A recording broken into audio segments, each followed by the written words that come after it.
أشهد أن لا إله إلا الله وحده لا شريك له وأشهد أن محمدا عبده ورسوله قال الله تعالى في كتابه الكريم يا أيها الذين آمنوا اتقوا الله حق تقاته ولا تموتن إلا وأنتم مسلمون أما بعد. Bapak sekalian, kita akan melanjutkan 50 nasihat untuk para wanita yang telah kita sebutkan, kalau nggak salah berapa ya, 10 atau 11 gitu. Kita ulangi yang ke-11. Ijtahidi ala waznil kalimah fi nafsik qabla an yaqdhifaha lisanuk. Wahrisi an takuna al-kalimatu salihatan tayyibatan fi sabilil khair ba'idatan 'anil syarr wa ma yusilu ila sukhtillah. Sungguh-sungguhlah untuk menimbang kata-kata yang akan kita ucapkan. Ya, setiap kata-kata yang kita ucapkan itu ditimbang dulu, Bu. Kira-kira omongan kita ini nyakitin hati apa enggak? Gaya bicara kita ini terkadang nyebelin gitu loh. Ada orang kalau ngomong, ya, selalu kata-katanya itu menunjukkan kepada sentimennya dia gitu.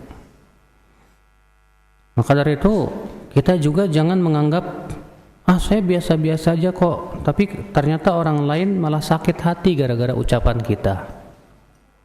Nah, ini namanya subjektif, nggak objektif, ya.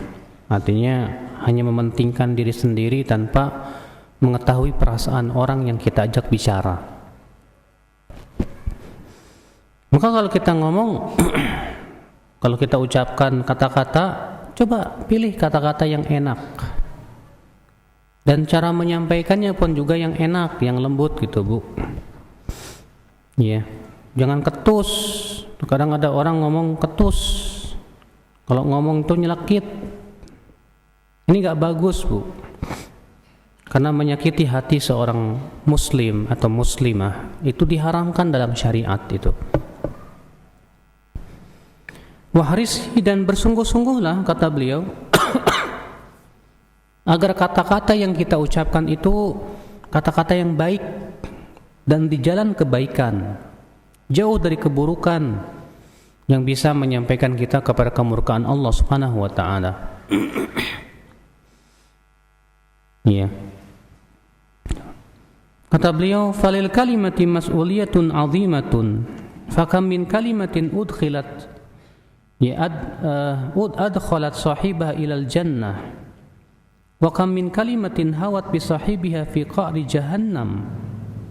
Karena setiap ucapan kita itu, Bu, akan ditanya oleh Allah Subhanahu wa taala. Berapa banyak ucapan-ucapan yang kita anggap remeh, gara-gara ucapan itu kita masuk ke dalam api neraka. Dan berapa banyak ucapan kebaikan yang kita anggap kecil, ternyata ucapan yang kecil dan sedikit itu memasukkan kita ke surga. Ya. Sebagaimana dalam hadis Abu Hurairah yang dikeluarkan oleh Al-Imam Al-Bukhari dalam sahihnya di hadis nomor 6487, Rasul kita yang mulia alaihi wasallam bersabda, innal abda la yatakallam bil kalimah min ridwanillah la yulqi laha balan yarfa'uhu Allahu biha darajat wa innal 'abda la yatakallam bil kalimah min sukhtillah la yulqi biha balan yahwi biha fi jahannam. Seorang hamba mengucapkan kata-kata yang diridhoi oleh Allah, namun ia anggap kata-kata itu kecil. Rupanya dengan kata-kata itu Allah angkat derajat yang tinggi dalam surga. Ada lagi, kata Rasulullah, seorang hamba mengucapkan kata-kata yang dimurkai oleh Allah, namun ia anggap remeh.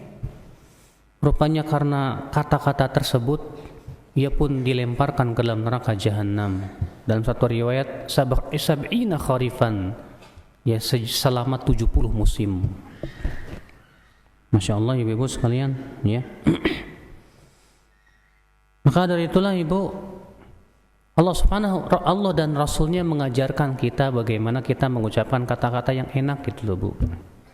Al-Quran penuh dengan pelajaran. Coba saja ibu, bagaimana Al-Quran memanggil orang Yahudi. Allah Subhanahu wa Ta'ala panggil orang Yahudi dengan ucapan yang enak apa? Ya Bani Israel, hai anak-anak Israel. Apa siapa itu Israel? Nabi Ya'qub alaihissalatu wassalam. Coba kalau ibu dipanggil oleh teman ibu, hai anak bangsawan, wah ibu tersanjung mungkin Bu. Demikian pula Al-Quran di sini gaya dan uslubnya itu indah, menyentuh. Maka kata-kata yang baik, yang lembut, yang kita sampaikan kepada seseorang, terkadang itu lebih menghunjam di dada ibu-ibu sekalian, daripada segala sesuatu yang sifatnya tajam. Maka dari itulah Rasulullah SAW mengatakan, wahal yakubun nas fin nari ala wujuhim illa hasaidu alsinatihim. Berapa banyak manusia yang dilemparkan ke dalam neraka, ditelungkupkan wajahnya di dalam api neraka, itu akibat daripada hasil lidah-lidah mereka. Iya. Ini nasihat yang ke-11. Nasihat yang ke-12, istamili lisanaki wa huwa an-ni'matul 'azimatu minallahi 'alaiki al-amra bil ma'rufi wan nahyi 'anil munkar wa da'wata ilal khair. Qala ta'ala la khaira fi katsirin min najwahum illa man amara bi sadaqatin aw ma'rufin aw islahin bainan nas. Gunakan, kata beliau, gunakan lisan atau lidah kamu itu, dan ingat lidah itu nikmat yang sangat besar Bu. Gunakan lidahmu untuk apa? Menyuruh orang kepada kebaikan, melarang orang dari kemungkaran, ajak manusia kepada kebaikan. Kadang ibu-ibu duduk bersama ibu-ibu yang lain, ngerumpi. Ternyata apa yang terjadi, nggak ada yang ngingetin. Bahkan masing-masing merasa asyik gitu kalau udah ngomongin orang tuh Bu ya. masa orang gitu? Iya, orangnya gitu, gini gitu. Akhirnya apa? Ibu pun ikut-ikutan. Padahal kewajiban kita, ibu-ibu sekalian, ketika teman kita sudah mulai gibah, bilang, aduh jangan gibah deh, dosa kita yang lain aja ngomongnya. Harus kita amar ma'ruf nahi mungkar Bu, menyuruh orang lain kepada kebaikan, mengingkari orang dari kemungkaran. Kita ajak manusia kepada kebaikan, coba ajak tetangga, coba ajak teman. Allah Ta'ala berfirman, la khaira fi katsirin min najwahum. Tidak ada kebaikan pada kebanyakan bisik-bisikan mereka itu kecuali orang yang menyuruh untuk sedekah atau menyuruh kepada kebaikan atau mendamaikan manusia yang bertengkar.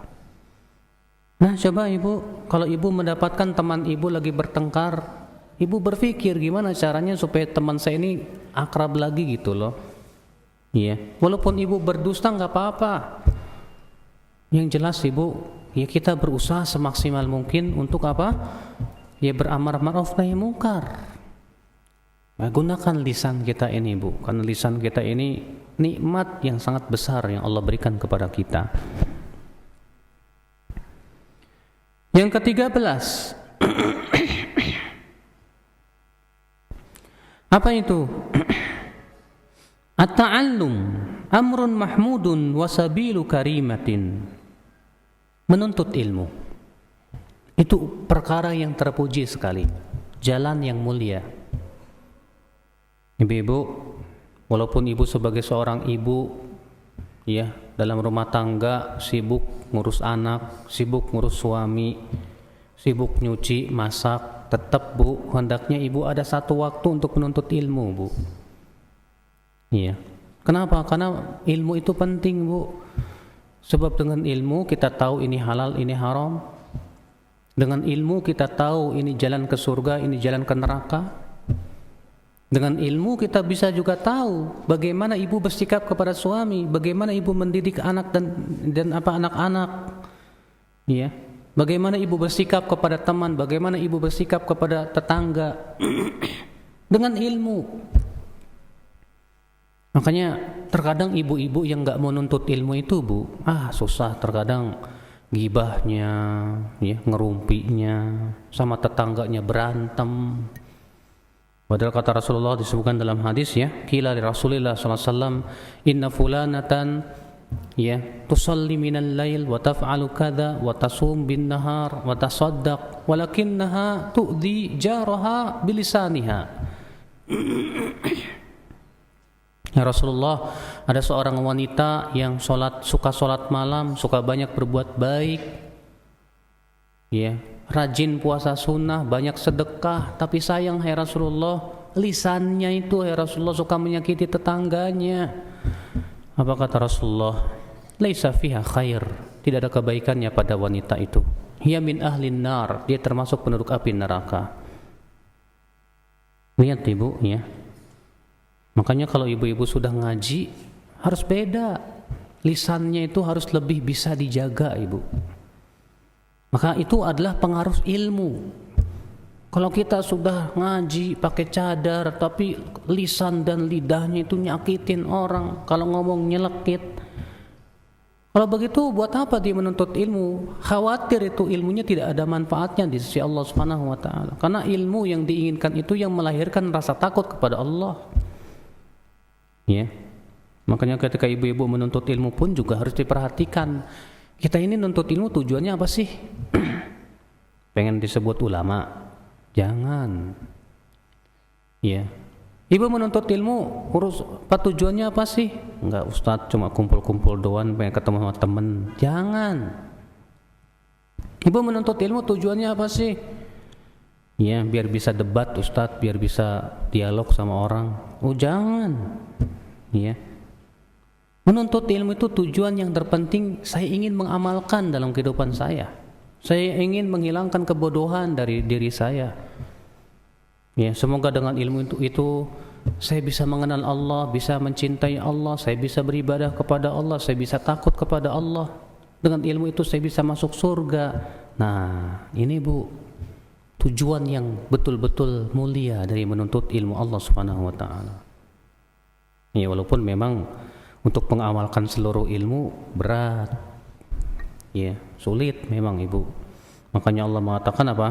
Fattaqullaha mastata'tum. Bertakwalah kamu kepada Allah semampu kamu. Bahkan kata Syekhul Islam, bagaimanapun hebatnya seseorang untuk berusaha bertakwa kepada Allah, tetap saja pasti ada kekurangan sana sini. Iya.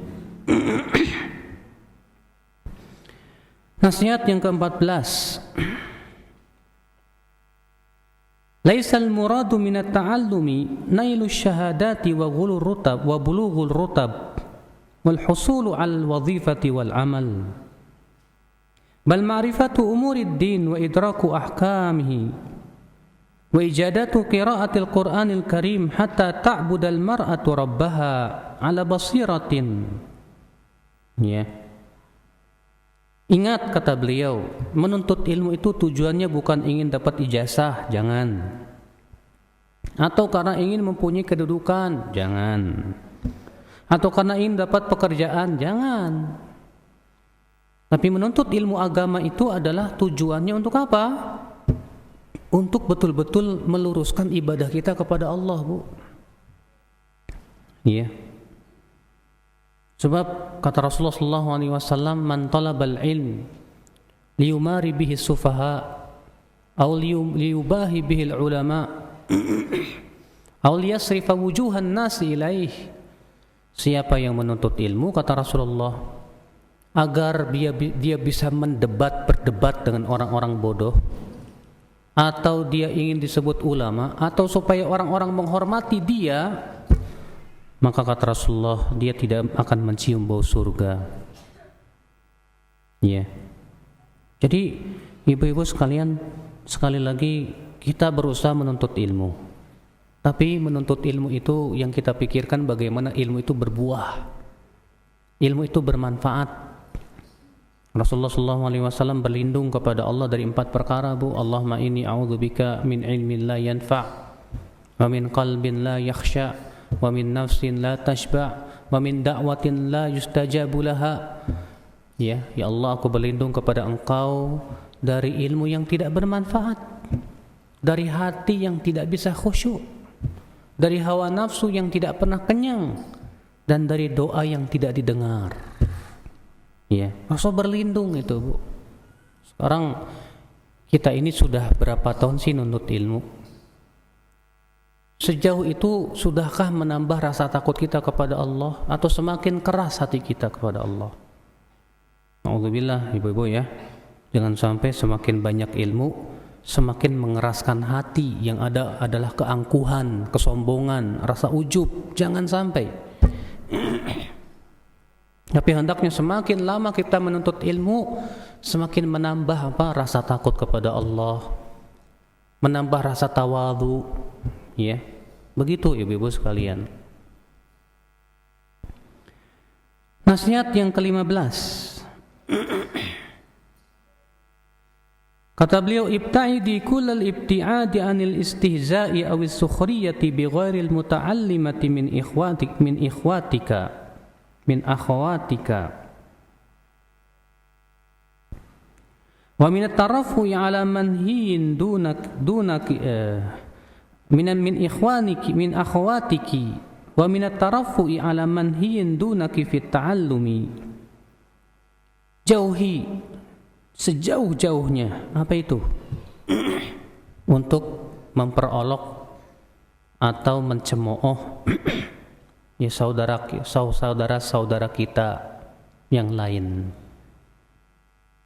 Kita ini jangan sampai mencemooh, Bu. Sukhriyah, ya. Karena ibu merasa dirinya udah ngaji, kemudian ngelihat orang yang baru ngaji, dicemooh, atau yang enggak ngaji dicemooh. Jangan suka mencemooh, Ibu. Yang kita pikirkan itu bagaimana memberikan hidayah kepada manusia, begitu, Bu. Makanya kan Allah mengatakan apa? Ya ayyuhalladzina amanu la yaskhar qaumun min qaumin asa ay yakunu khairan minhum wala nisa'un min nisa'in asa ay yakunna khairan minhunna. Hai orang-orang yang beriman, janganlah sebagian kalian mencemooh sebagian yang lain. Ya. Bisa jadi yang dicemooh itu lebih baik daripada yang mencemooh. Dan janganlah para wanita mencemooh dan yang memperolok wanita lain. Bisa jadi yang diperolok itu, yang dicemooh itu, Ibu, lebih baik daripada yang memperolok. Tuh lihat, Bu, ya. Rasulullah Allah Ta'ala mengatakan bisa jadi yang diperolok lebih baik daripada yang memperolok. Kenapa ibu-ibu memperolok orang lain, Bu? Kenapa kita mencemooh orang? Karena ada nilai kita seakan-akan merasa lebih baik dari dia. Iya. Jangan sampai, Ibu. Ya, terkadang kita ini suka memperolok satu sama lainnya hanya karena teman kita tidak setuju dengan pendapat saya, padahal pendapatnya masalah ijtihadiyah. Kemudian kita cemooh dia, itu si fulan. Ya. Kalau ngaji segala di hotel. Ya. Apaan tuh pengajian? Akhirnya kayak seperti itu, akhirnya mencemooh. Sikap saling mencemooh ini yang terkadang menimbulkan permusuhan di antara kita, Bu. Ya. Bahkan terkadang naudzubillah ya. Ketika kita tidak suka kepada seseorang, kita sampaikan ke orang lain. Seorang ustadz misalnya enggak suka sama orang, sampaikan di depan muridnya. Akhirnya apa? Hal seperti ini bisa menimbulkan permusuhan di antara mereka. Padahal kata Syekhul Islam, hendaknya seseorang jangan sampai ya bersikap untuk menimbulkan permusuhan di antara kaum muslimin. Jangan. Kita berusaha bagaimana caranya supaya apa? Kaum muslimin ini tetap rukun gitu loh. Bagaimana caranya supaya teman-teman ini tetap Masya Allah ya kebersamaan. Ini terkadang di tempat kita ini Bu ya, yang namanya mulut itu ya Allah ya Rabbi, saling mencemooh terkadang, saling memperolok terkadang, ya. Bahkan terkadang ada yang kalau ketemu borong negor. Seperti ini diperbolehkan dalam Islam, nggak boleh Bu. Bahkan dua orang yang sedang bertengkar, selama bertengkar itu amalannya akan ditangguhkan dulu oleh Allah Subhanahu wa taala. Sebagaimana disebutkan dalam hadis bahwa setiap hari Senin dan Kamis ya, amalan-amalan hamba itu akan ditambahkan kepada Allah, kecuali dua orang musyrik dan orang yang sedang bertengkar. Lalu Allah Ta'ala berfirman kepada malaikatnya, anziru hadain, tangguhkan amalan dua orang yang sedang bertengkar ini, hatta yastaliha, sampai keduanya damai. Biasanya perempuan tuh paling suka bertengkar Bu, iya, satu sama lainnya terkadang malas negor, satu sama lainnya terkadang membuang muka. Itu selama kita bertengkar sama saudara kita sesama muslimah, apalagi pertengkarannya hanya karena masalah dunia, maka selama itu pula amalan kita belum diangkat kepada Allah. Selama itu pula amal kita ditangguhkan. Sampai kapan? Sampai kita damai sama dia. Hati-hati ibu-ibu sekalian, ya. Renggangnya hubungan kita dengan seorang muslimah atau muslim yang lain itu menyebabkan ibu amalan-amalan kita itu ditangguhkan oleh Allah Subhanahu wa taala. Kata beliau, wal yakun at-tawadhu wa khafdul janah yazdadu bi irtiqaika fi sulamit ta'allumi wa illa fa inna ilmaka wabalun alayki yazdadu bi irtiqaiki fi sulamit ta'allumi. Hendaklah ketika kita semakin lama nuntut ilmu, semakin bertambah ketawaduan kita. Sebab kalau kita semakin banyak ilmunya, semakin sombong, itu ilmu bukan manfaat, tapi menjadi apa Bu? Itu akan membinasakan kita nanti pada hari kiamat. Kan kata Rasulullah SAW apa Bu? La yadkhulul jannah man kana fi qalbihi mithqala dzarratin min kibrin. Tidak masuk surga orang yang ada di dalam hatinya itu sebesar biji sawi dari kesombongan, Bu. Kalau kita merasa sombong, merasa lebih baik dengan banyaknya amal kita, dengan banyaknya ilmu kita dari orang lain, itu namanya sombong.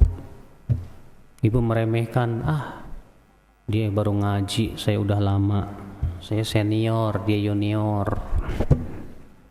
Iya. Lalu kita merasa kita lebih baik. Ini sifat yang sangat tidak baik, Ibu. Seorang muslim seharusnya ketika kita melihat orang lain itu merasa orang lain itu lebih baik daripada dirinya, Bu. Makanya Al-Hasan Al-Basri berkata, Az-zahid man idza ra'a ahadan dhanna annahu khairum min. Orang yang zuhud itu apabila dia melihat orang lain, dia merasa orang itu lebih baik daripada dirinya.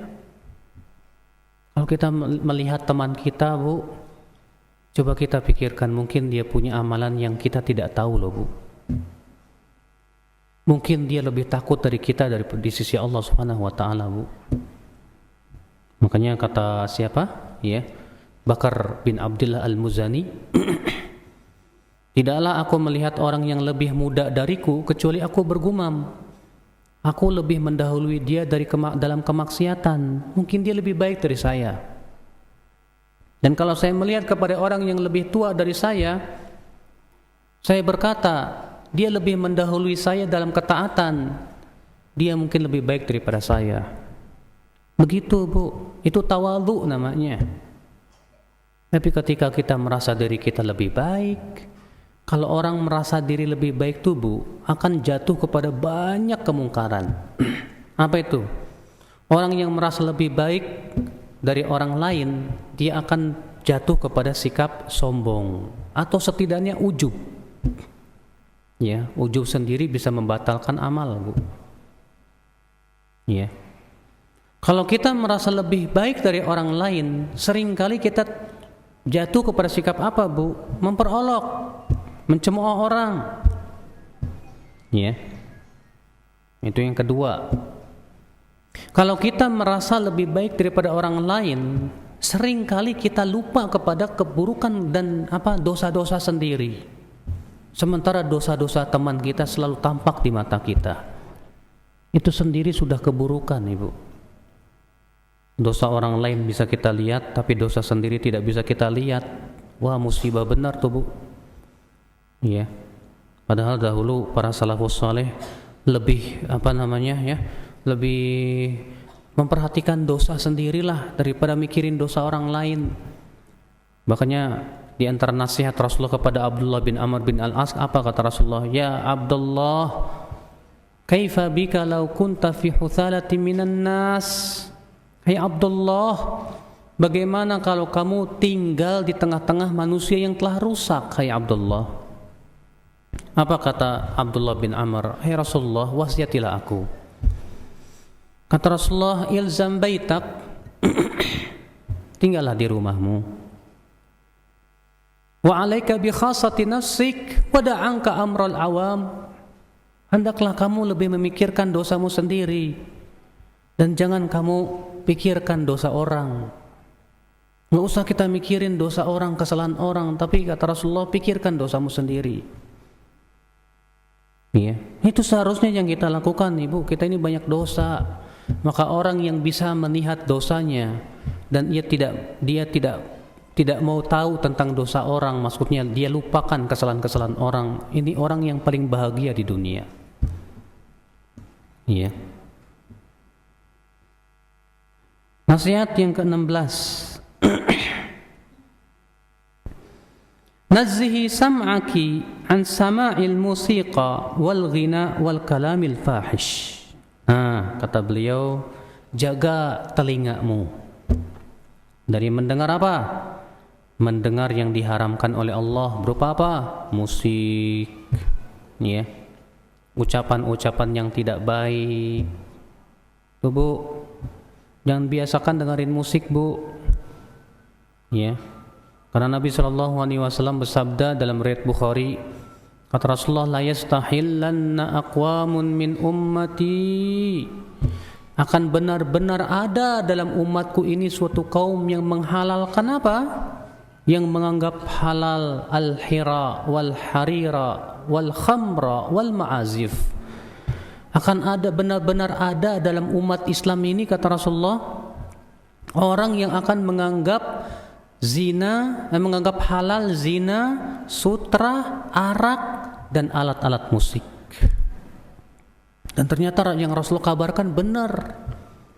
Di zaman sekarang yang namanya musik itu dianggap lumrah. Ya, boleh-boleh saja.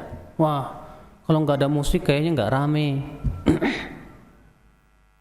Bu, cukuplah Al-Quran untuk kita, Bu. Orang beriman tuh, Bu, kalau sedih baca Quran, dengar Quran. Orang beriman tuh, Bu, kalau galau baca Quran. Iya. Orang beriman tuh, Bu, kalau gembira baca Quran, zikir. Ya, bukan dengerin musik. Ada orang terkadang lagi sedih, dengerin dangdutan.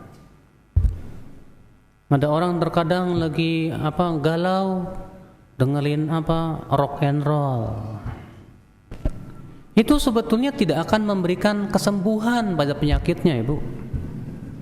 Tapi kesembuhan itu adanya dalam Al-Quran. Makanya Allah Ta'ala berfirman, ya ayuhan nas, qad ja'atkum mau'izatun min rabbikum wa shifaa'un lima fis sudur wa hudaw wa rahmatul lil mu'minin. Wahai manusia, telah datang kepada kamu peringatan dari Rabb kamu dan penyembuh terhadap apa yang ada dalam dada kamu, dan sebagai rahmat dan hudan itu hidayah untuk orang-orang yang beriman. Iya. Tuh ibu-ibu sekalian, makanya kalau ibu lagi sedih, jangan dengerin musik. Kalau ibu lagi galau, jangan dengerin musik. Tapi juga jangan laporan di status, Bu. Ya, terkadang laporan di status tuh Facebook, biar orang-orang tahu kalau ibu lagi sedih. Jangan. Semuanya adukan kepada Allah. Nah, ibu-ibu sekalian, walaupun ya tentang hukum nyanyian, kalau musik seluruh ulama semua sepakat tidak boleh, kecuali yang diriwayatkan dari Ibnu Hazm, beliau membolehkan, tapi beliau pendapatnya sangat lemah. Dan diriwayatkan juga kata Imam Syaukani bahwa pendapat Imam Malik membolehkan alat gitar, tapi itu tidak benar. Justru Imam Malik tegas mengharamkannya. Ya, adapun riwayat bahwa penduduk kota Madinah membolehkan alat musik tidak ada yang sahih, semuanya ya sanadnya terputus. Justru seluruh imam yang 4 mengatakan bahwa hukum musik itu hukumnya haram. Ya. Ibu-ibu sekalian,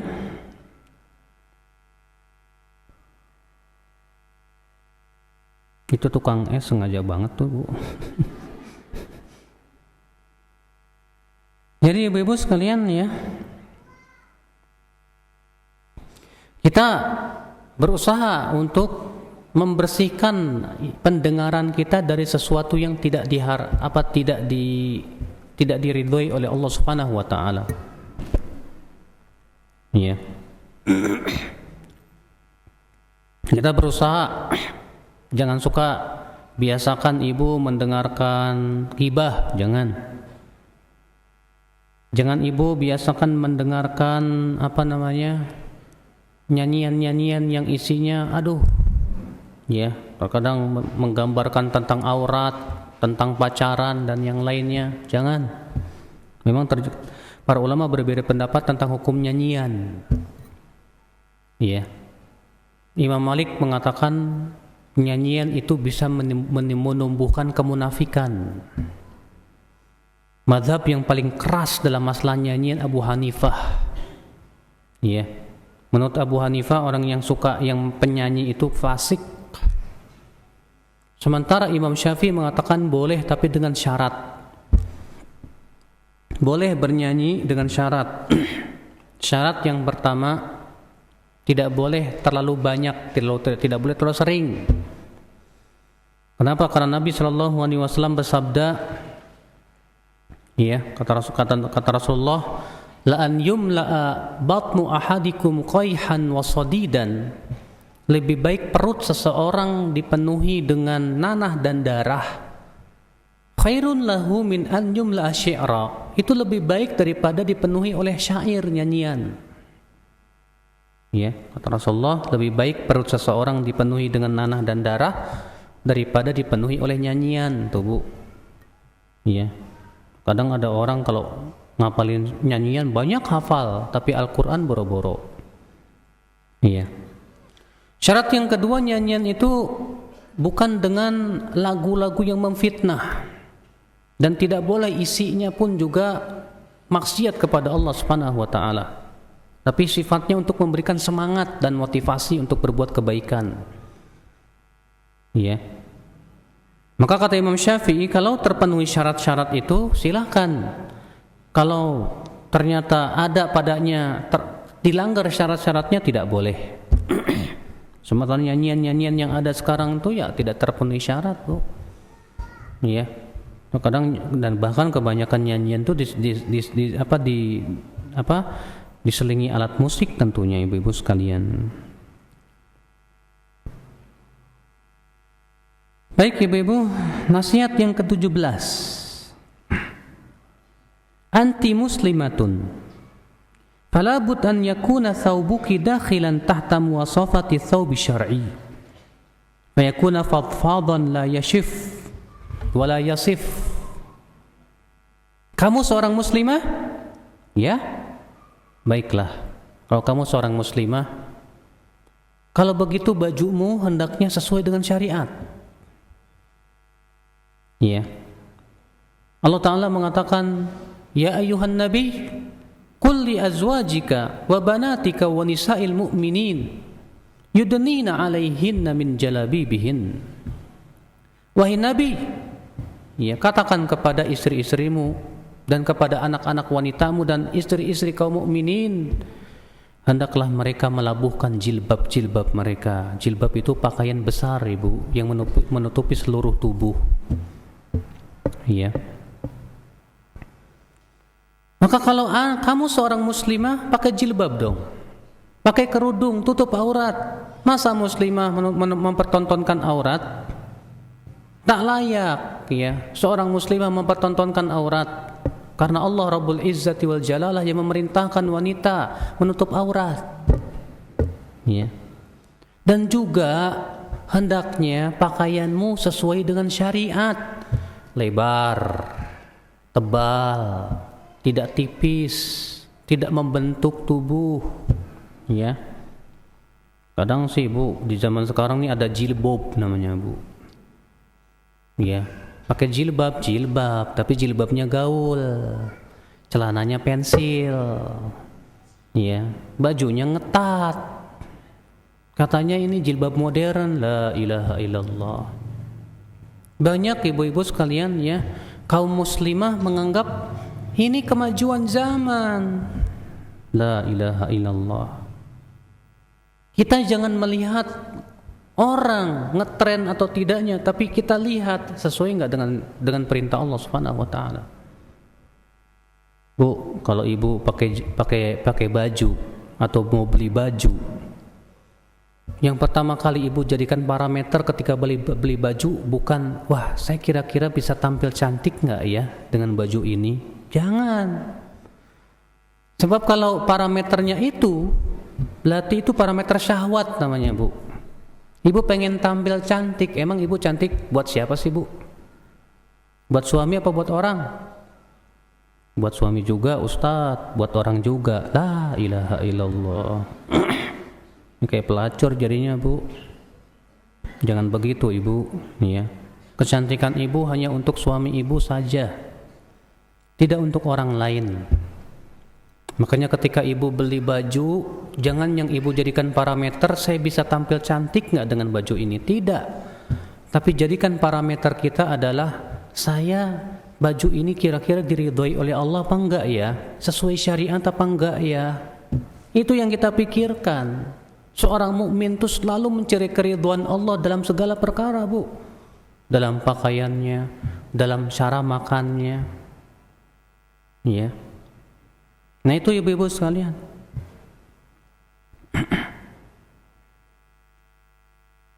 Ibu-ibu sekalian, jadi seorang muslimah perhatikan betul-betul yang namanya pakaian.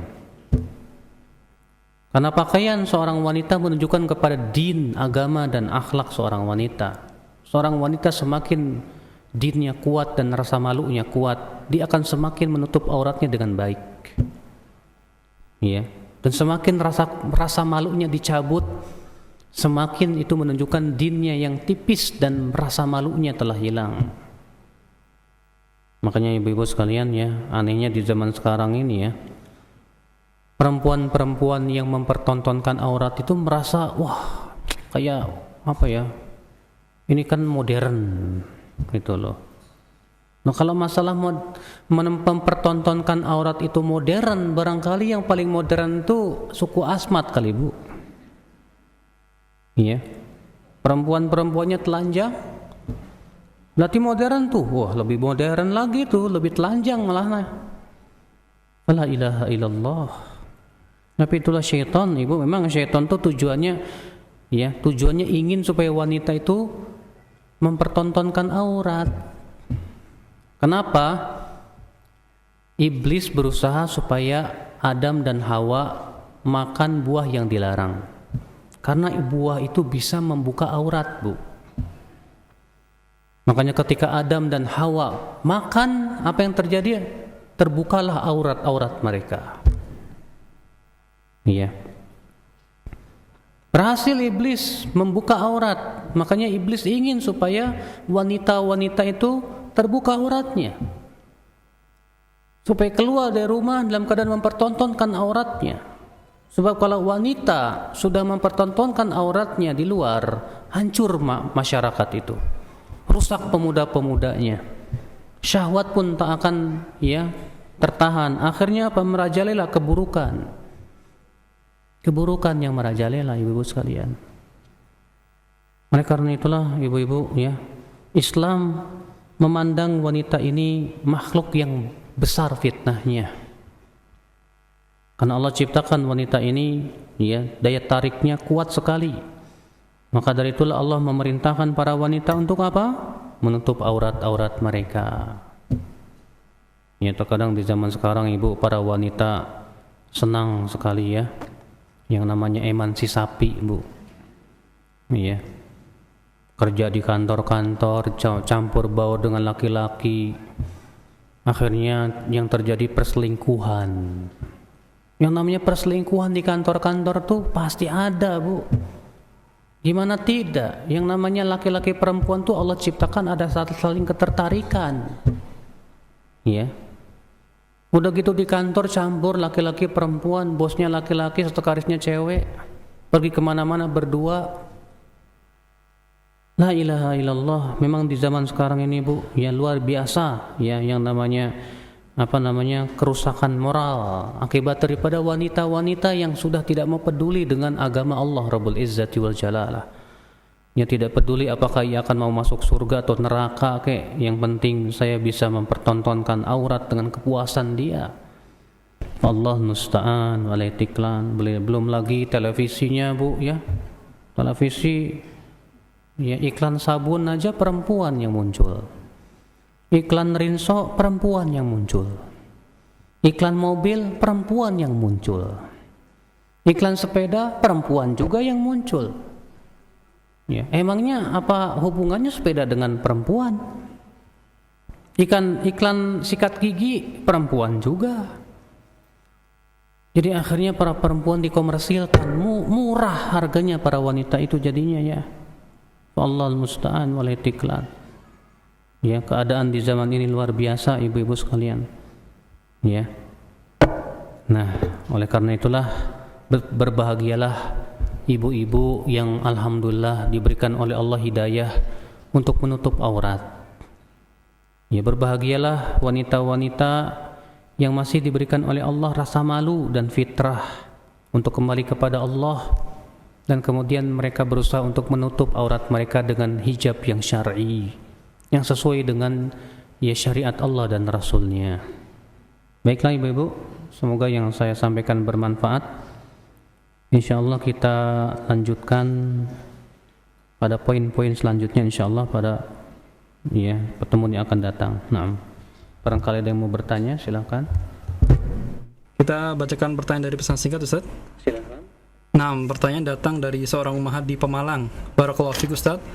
Apakah boleh mendiamkan suami lebih dari 3 hari, Ustaz? Karena rasa kecewa dengan beberapa sifatnya. Tujuan mendiamkan agar suami berpikir bahwa dia salah. Ana benci, Ustaz, karena begitu susahnya dia untuk menjalankan ibadah sholat, merokok di depan anak-anak. Mohon pencerahannya dengan hal yang demikian. Jazakumullah khairan.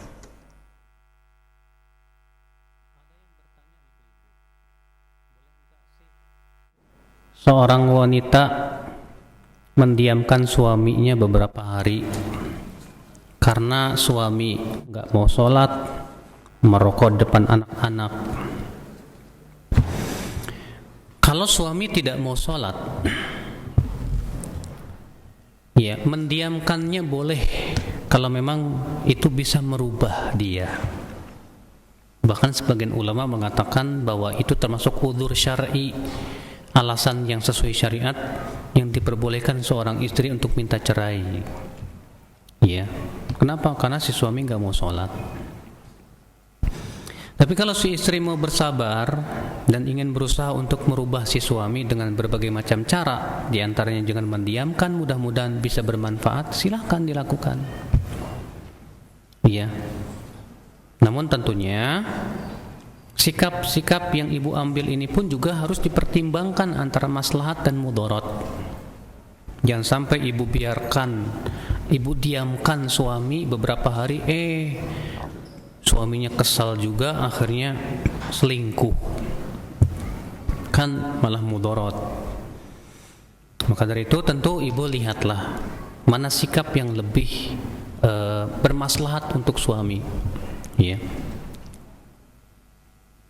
Bagaimana hukumnya wanita yang pakai celana panjang untuk keperluan bekerja? Celana panjangnya kayak gimana, Bu? Karena pakaian wanita itu pada asalnya tidak boleh pakai celana panjang, tapi pakai jilbab. Jilbab itu apa sih? Jilbab itu baju kurung yang besar yang menutupi seluruh tubuh. Kalau sekarang disebutnya jubah. Itu yang lebih sesuai dengan syariat. Adapun celana, kalau celananya godombrang banget, Bu ya, yang tidak menutup, tidak mensifati aurat, maka wallahu alam itu sama dengan jubah. Tapi kalau celana itu ketat atau setidaknya membentuk ya tubuh, tidak boleh dengan kesepakatan seluruh ulama. Iya, nggak boleh. Nah, pertanyaan dari studio Ustaz. Silakan. Baik, di sini ada pertanyaan berkenaan dengan apa yang telah disampaikan tadi. Ustaz, apakah pakaian wanita yang sudah dewasa dan yang masih gadis itu disamakan, Ustaz? Atau ada perbedaannya? Nah. Apa bedanya, kata penanya? Apakah ada perbedaan pakaian yang masih gadis dengan yang sudah dewasa? Enggak ada bedanya. Seorang wanita kalau sudah balik wajib menutup tubuh seluruhnya, kecuali wajah dan telapak tangan. Namun dianjurkan pakai menutup wajahnya juga kalau bisa. Iya. Nah, jazakumullah khairan atas jawabannya telah disampaikan. Masih dari pesan singkat yang telah masuk, Ustadz, berkenaan dengan bernyanyi, bolehkah mengajari anak berhitung, menghafal huruf dengan cara bernyanyi? Ada yang bertanya, boleh nggak mengajarkan anak ya menghafal huruf A, B, C, D dengan cara bernyanyi? Boleh, dengan sedikit ada nadanya begitu, nggak apa-apa. Ya, asal jangan berlebih-lebihan sambil joget-joget, jangan. Iya. Sebatas ada nadanya sedikit ya. A, B, C, D, E, F, G misalnya gini-gini, enggak masalah. Ya. Seperti halnya para para thalabatul ilm di zaman terdahulu juga dan di zaman sekarang, ketika mereka menghafal Alfiyah Ibnu Malik atau yang lainnya, sedikit ada rejaznya, itu diperbolehkan, ya. Ustaz, bagaimana hukum orang yang homo? Waduh. Dalam Islam homo itu harus dibunuh sebetulnya, Bu. Makanya kan di zaman Nabi Lut, ya, kaumnya Nabi Lut itu homo semua, Bu. Ternyata apa yang terjadi? Allah hukum dengan cara apa? Dikubur hidup-hidup itu. Diangkat itu negerinya, kemudian dibalikan, dikubur hidup-hidup. Subhanallah, berat, ya. Dan ternyata di zaman sekarang ini justru orang-orang homo itu ya berusaha berjuang supaya diakui la ilaha illallah. Itu namanya menantang adab. Iya. Apa bisa diobati? Wah, saya nggak tahu ya, bisa apa enggak ya. Coba tanyain ke dokter deh. Bisa apa enggak ya? Bagaimana hukumnya seseorang yang mengangkat anak asuh untuk tinggal di rumahnya apabila anak tersebut wanita yang bukan mahram dengan ayah angkatnya maupun sebaliknya? Boleh saja, tapi masalahnya ribet enggak? Ya. Karena misalnya si anak perempuan tersebut harus pakai jilbab terus selama ada ayah angkatnya di situ. Iya. Maka kalau memang itu merepotkan, ya tidak usah kalau begitu. Ya, cukup kita asuh dia, tetap dia tinggal bersama orang tuanya misalnya. Tapi kita perhatikan dari sisi makanannya, dari sisi dan yang lain-lainnya. Assalamualaikum. Waalaikumsalam warahmatullahi wabarakatuh. Apakah boleh kita tetap berpakaian syar'i jilbab besar dan lebar tapi mengikuti adat istiadat di tempat itu?